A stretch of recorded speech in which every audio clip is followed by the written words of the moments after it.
ശ്രീ ഗുരുവായൂരിൽ ശ്രീലകത്തായിന്ന് ശ്രീ പാർത്ഥ സാരഥി വിളങ്ങിയിടുന്നു. കസവിൻ പട്ടുഞ്ഞൂറിഞ്ഞുടുത്തു സാരഥിയായി കാണാം ശ്രീകൃഷ്ണനെ.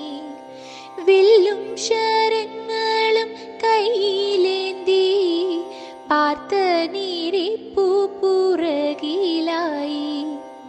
കുതിരകൾ തൻ കടിഞ്ഞാൻ പിടിച്ചു പുഞ്ചിരി തൂകുന്നു വാസുദേവൻ.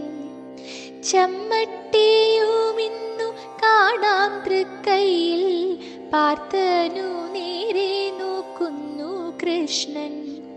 കാലിൽ തളകൾ പൊന്നരഞ്ഞാണം പൊന്മാല വനമാല പൊൻവള